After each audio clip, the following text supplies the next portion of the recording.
오늘 사무엘하 20장 말씀을 통해서 말씀을 깨닫는 지혜와 응답받는 기도의 은총이 우리에게 넘치게 될 줄로 믿습니다.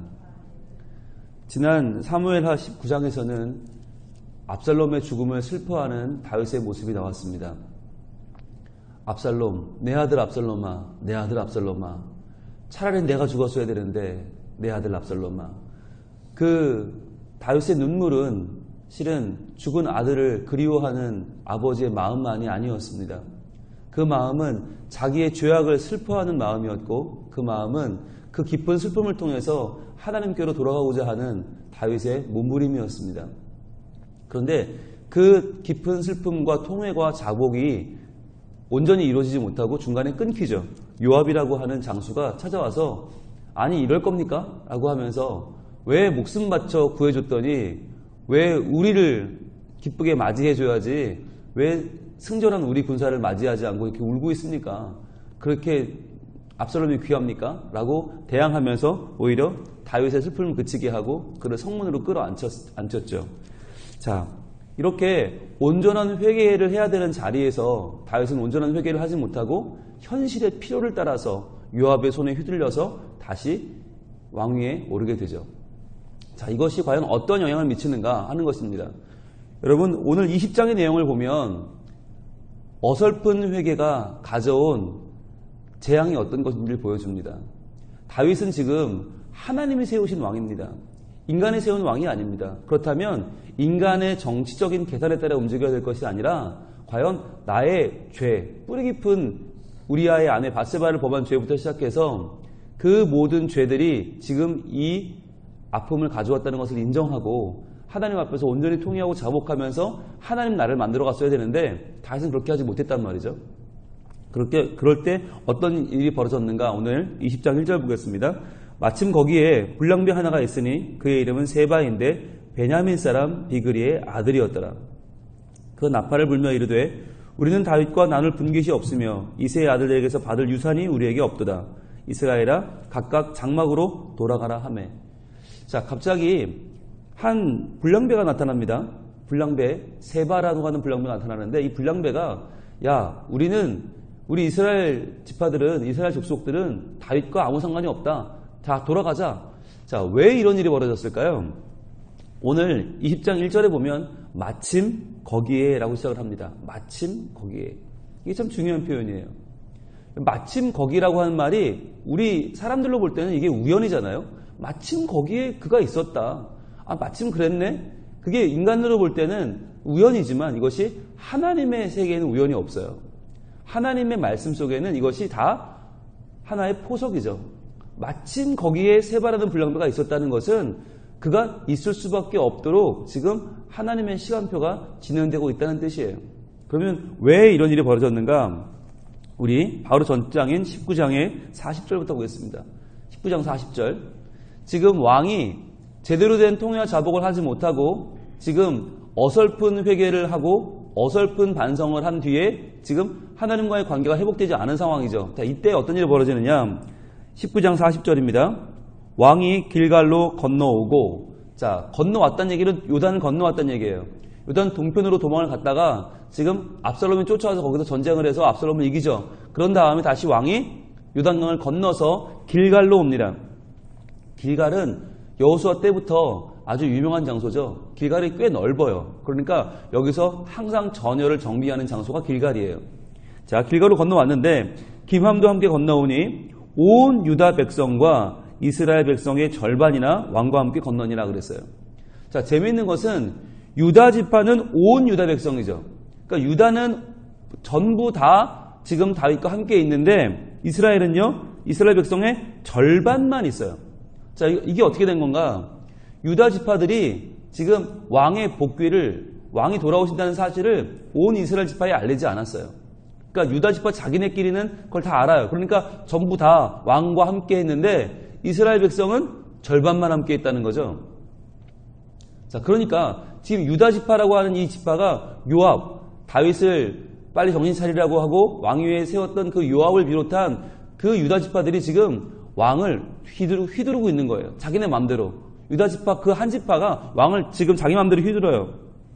그랬더니 나중에 41절 온 이스라엘 사람이 드디어 다 모였죠. 뒤늦게 모인 거죠. 뒤늦게 온 이스라엘 사람들이 그걸 알고 모였어요. 그 다음에 왕께 나와 왕께 아뢰되 우리 형제 유다 사람들이 어찌 왕을 도둑하여. 자, 왕을 도둑질했다는 거죠. 아니 이제 다윗 왕은 유다 지파의 왕만이 아니라 모든 이스라엘의 왕인데 어떻게 우리한테는 알리지도 않고 우리는 지금 열심히 오고 있는데 준비하고 있는데 우리한테는 기별도 없이 이렇게 자기네끼리 확 복귀를 할 수 있습니까? 라고 얘기하는 거죠. 왕과 왕의 집안과 왕을 따르는 모든 사람을 인도하여 요단을 건너가게 하였나이까 하매. 자, 요단을 건넌다는 말은 이제 왕이 예루살렘으로 복귀한다는 말인데 이 중요한 시점을 왜 우리에게는 알리지도 않고 우리를 기다리지 않고 이렇게 함부로 했습니까? 라고 하는 얘기죠. 그러니까 다윗이 충분히 더 애도의 시간을 가졌다면 이러한 국가적인 분란은 없어요. 충분히 더 하나님 앞에서 회개하고 자복하고 눈물 흘리면서 충분히 시간을 가졌다면 이 이스라엘 사람들이 다 도착했을 거예요. 그런데 그걸 못했죠. 요압이 중간에 끊어버렸죠. 그만 울고 우리 빨리 지금 우리 할 거 합시다 라고 하면서 요압이 다윗을 끌어내니까 빨리빨리 진행된 건 좋았는데 유다 지파는 다 알고 있었지만 이스라엘 사람들은 그걸 하나도 진행되는 걸 모르고 있다가 나중에 지금 이 국가적인 분란이 일어난 겁니다. 자, 이랬더니 어떻게 유다 사람들이 너희가 우리를 왕을 도둑질했냐 그랬더니 42절입니다. 모든 유다 사람이 또 대답을 합니다. 이스라엘 사람에게 대답하되, 여기 대답한다는 말은 싸운다는 말이에요. 말싸움을 했는데 어떻게 했냐면 왕은 우리의 종친인 까닭이라. 이게 얼마나 치사한 변명입니까?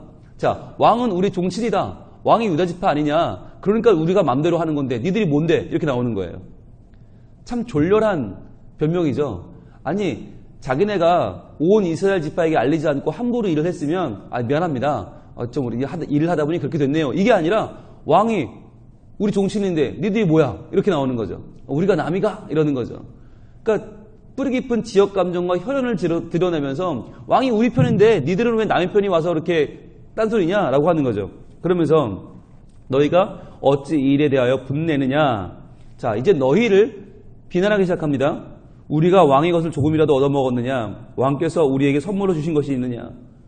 자, 우리는 왕한테 전혀 유익 본 게 없다는 말이죠. 이 말은 자기를 변명하는 말처럼 들리지만 사실은 상대방을 비난하는 말이에요. 왜냐하면 사울 왕 때 베냐민 지파가 다 그 밑에서 온통 다 베냐민 지파들이 다 해먹었거든요. 그러니까 너희는 사울 왕 때 다 사울에게 붙어서 다 너희가 유익을 취했지 우리는 그러지 않았어 라고 하면서 지금 상대방을 비난하고 있는 거예요. 자, 그랬더니 너희가 그런 식으로 나와? 그럼 이스라엘도 반격을 합니다. 43절입니다. 이스라엘 사람이 유다 사람에게 대답하여 이르되 우리는 왕에 대하여 10몫을 가졌으니 10몫을 가졌다. 자, 우리는 10지파 아니냐? 숫자가 더 많잖아 라고 하면 싸우는 거죠. 완전히 애들 초딩 싸움이 되는 거죠. 유다 사람들이 야 왕은 우리 종친이야 우리 필줄이야 그랬더니 이스라엘 백성은 우리가 더 많아 라고 싸우는 거죠. 그러니까 여기에는 어떤 명분도 없어요. 어느 편도 하나님의 편도 없고 하나님을 경외하거나 하나님의 뜻을 존중하는 편도 아무도 없고 다윗을 생각하는 마음도 없어요. 오직 자기의 유익과 자기의 욕심을 위해서 지금 싸우는 거죠. 유다 사람들은 왕은 우리 편이다. 이스라엘 사람들은 우리가 더 많다. 그러고 싸우는 거예요. 다윗에게 대하여 너희보다 더욱 관계가 있거늘 더욱 관계가 있다. 왜? 숫자가 많으니까. 너희가 어찌 우리를 멸시하여 우리 왕을 모셔오는 일에 먼저 우리와 의논하지 아니하였느냐. 자, 여기 계속 우리죠. 우리는 왕에 대하여 10몫을 가졌으니 어찌 우리를 멸시하여 우리 왕을 모셔오는 일에 우리와 의논하지 아니하였느냐. 계속 지금 이스라엘 백성들은 우리 왜? 우리가 더 많으니까. 우리 숫자를 강조하는 거죠. 즉 혈연 대 숫자의 싸움이 되어버린 거죠. 그랬더니 그러나 유다 사람의 말이 이스라엘 사람의 말보다 더 강경하였더라. 이 말은 더 거칠었단 말이에요. 더 아주 그냥 고집세고 거칠고 완강했다. 그러니까 지금 여러분 이 싸움 중에 뭐가 없죠? 뭐가 없어요?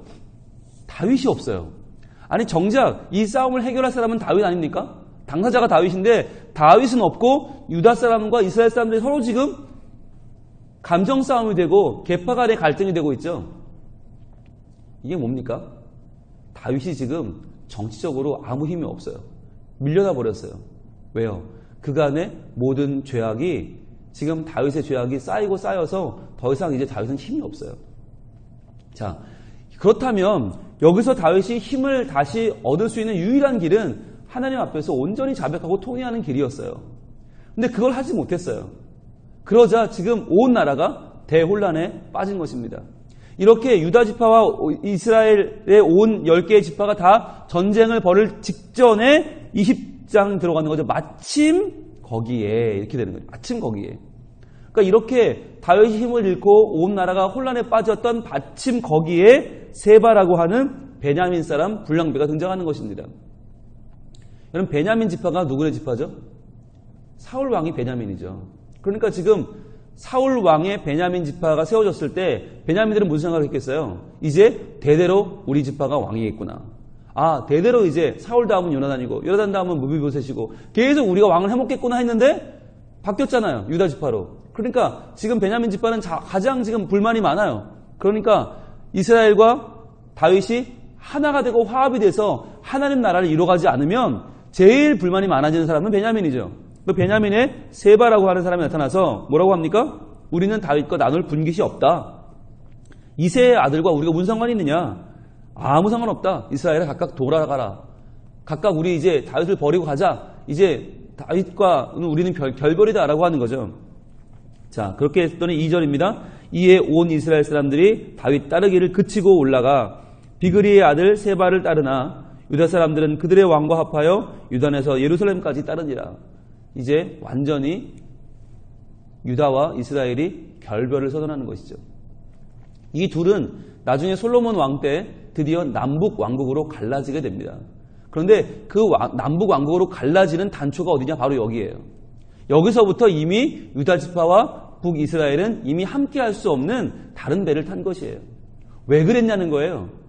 왜 그랬냐? 솔로몬 때 가서 그때 가서 르호보암, 솔로몬의 아들인 르호보암이 무능해서 그랬냐? 여로보암이라는 북쪽에 갑자기 위대한 리더가 나타나서 나눠진 거냐? 나라가 아니라는 거예요. 르호보암과 여로보암의 문제가 아니라 정말 이 두 나라가 갈라진 이유는 여기서부터였다. 다윗의 범죄가 하나님 앞에 온전히 해결되지 못하니까, 다윗이 하나님과의 온전한 관계 회복을 이루지 못하니까 하나님이 세우신 왕 다윗이 무너져버리고 하나님의 나라가 무너지니까 이때부터 이미 인간들의 뜻에 따라서 인간의 각자 야욕에 따라서 지금 하나님의 나라가 분리되고 있다는 것이에요. 자, 그러면 이렇게 일이 여기까지 오게 된 그럼 그 원인은 뭔가 하는 거예요. 자, 어제 우리 19장 7절 한번 돌아볼까요? 19장 7절로 가봅니다. 지금 왕이 충분히 슬퍼해야 되는 시간에, 충분히 지금 하나님과의 관계를 회복해야 될 시간에 19장 7절에 갑자기 툭 튀어나오는 사람이 하나 있죠. 요압이죠. 요압이 이렇게 말을 합니다. 이제 곧 일어나 나가 왕의 부하들의 마음을 위로하여 말씀하옵소서. 자, 이제 곧 일어나 나가라. 이거 명령이죠. 왕에게 명령을 합니다. 요압이. 내가 여호와를 두고 맹세하옵나니. 자, 하나님까지 들먹이면서 말을 합니다. 왕이 만일 나가지 아니하시면 오늘 밤에 한 사람도 왕과 함께 머물지 아니할지라. 그리하면 그 화가 왕이 젊었을 때부터 지금까지 당하신 모든 화보다 더욱 심하리이다 하니. 자, 이 말이 얼마나 무서운 말이에요. 이게 신하가 왕한테 할 말이 아니죠. 당장 일어나서 당장 나가지 않으면 내가 병력 다 빼버리겠다, 이거 아니에요. 왕의 호위 부대 다 빼버리겠다. 그럼 왕은 이제부터 더 괴로워질 거다, 더 힘들어질 거다. 그러니까 빨리 나가라. 이게 신하가 왕한테 할 수 있는 말이 아니죠. 그럼 왜 이렇게 상황이 역전된 것입니까? 왜 다윗은 요압이라는 신하에게 이렇게 휘둘리고 있는 겁니까? 그 원인이 뭐냐? 11장에 있습니다. 사무엘하 11장으로 갑니다. 11장 14절. 11장 14절에서 그리고 15절에서 이미 다윗은 주도권을 요압에게 빼앗겼어요.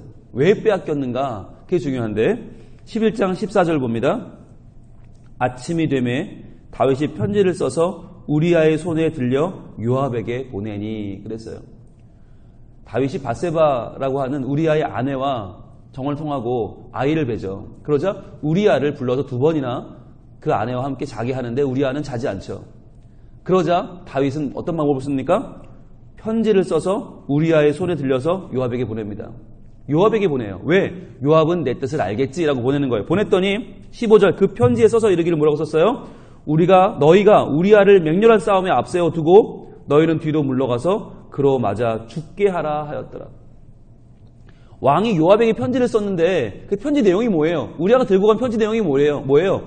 우리아를 죽여라라고 하는 거예요. 충신인 우리아를, 우리 편 장수 우리아를 깊숙한 곳에 보내서 죽게 해라라고 하는 이 편지를 왕이 요압에게 쓴 거죠. 왜요? 자기의 죄를 덮기 위해서 우리아를 죽여야만 했으니까. 이 일에 공범이 된 사람이 누구예요? 요압이에요. 그러니까 왕은 이미 이때 눈에 뵈는 게 없는 거죠. 어떻게든 밧세바와 함께 자기의 삶을 새 출발을 하기 위해서는 우리아가 죽어야 되는 거예요. 우리아가 죽어야 그 아내를 취하죠. 그러니까 지금 왕이 총사령관에게 내 신하를 죽여라 라고 하는 죄악의 편지를 보내는데 아무런 거리낌이 없었던 거죠. 이때 이미 요압은 이 편지를 받는 순간 뭐예요? 왕의 약점을 잡았죠. 왕의 죄악을 확실히 잡은 거죠. 이 편지가 증거 아닙니까? 앞으로 왕이 자기 말 안 들으면 어떻게 해요? 이 편지 공개하면 끝나는 거예요.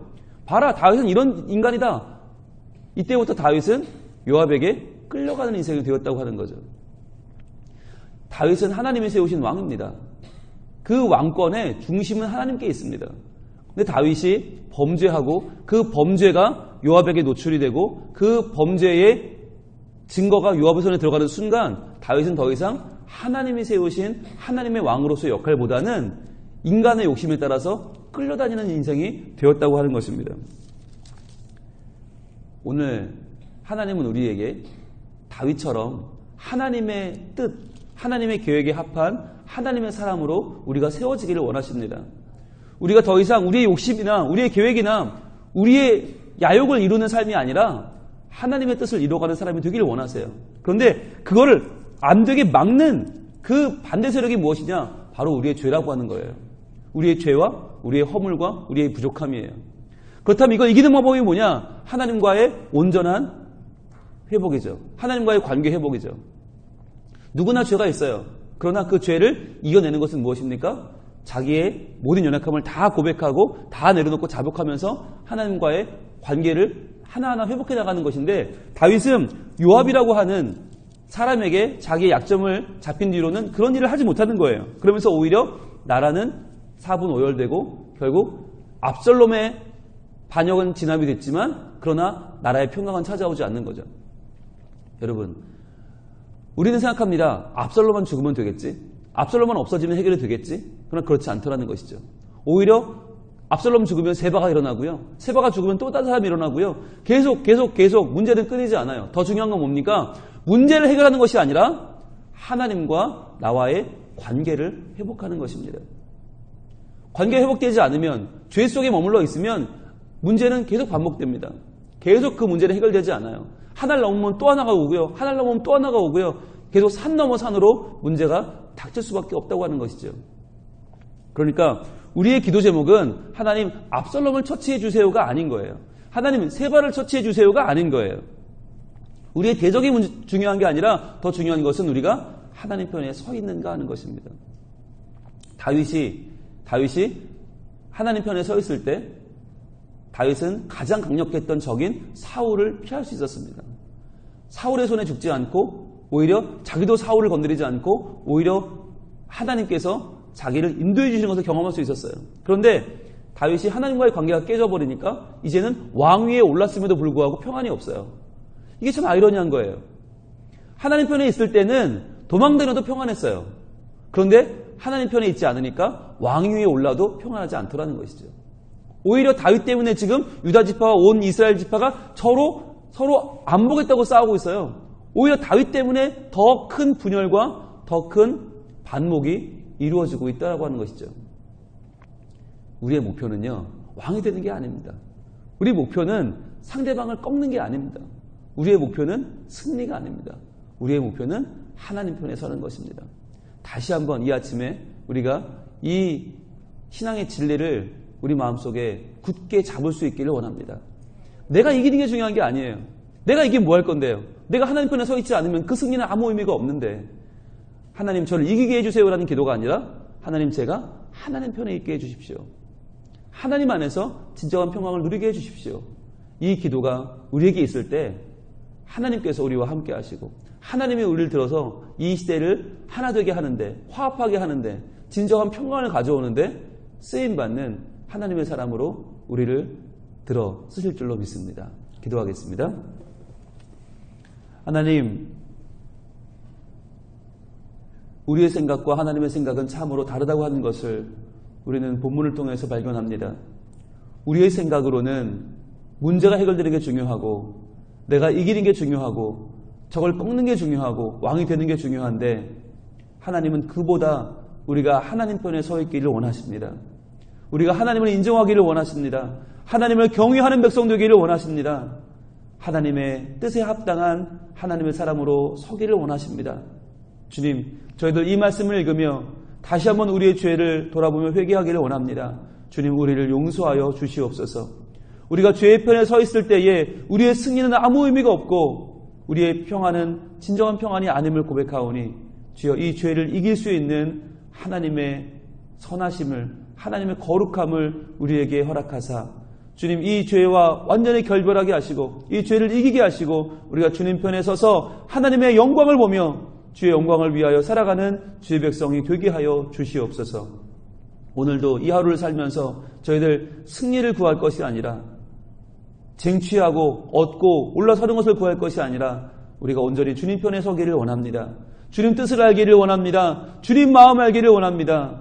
하나님 나라의 백성 되기를 원합니다. 주여 우리와 함께하여 주시고 오늘도 주님 편에 서서 주님과 동행하는 하루가 되도록 우리와 함께하여 주시옵소서. 예수님 이름으로 기도합니다. 아멘.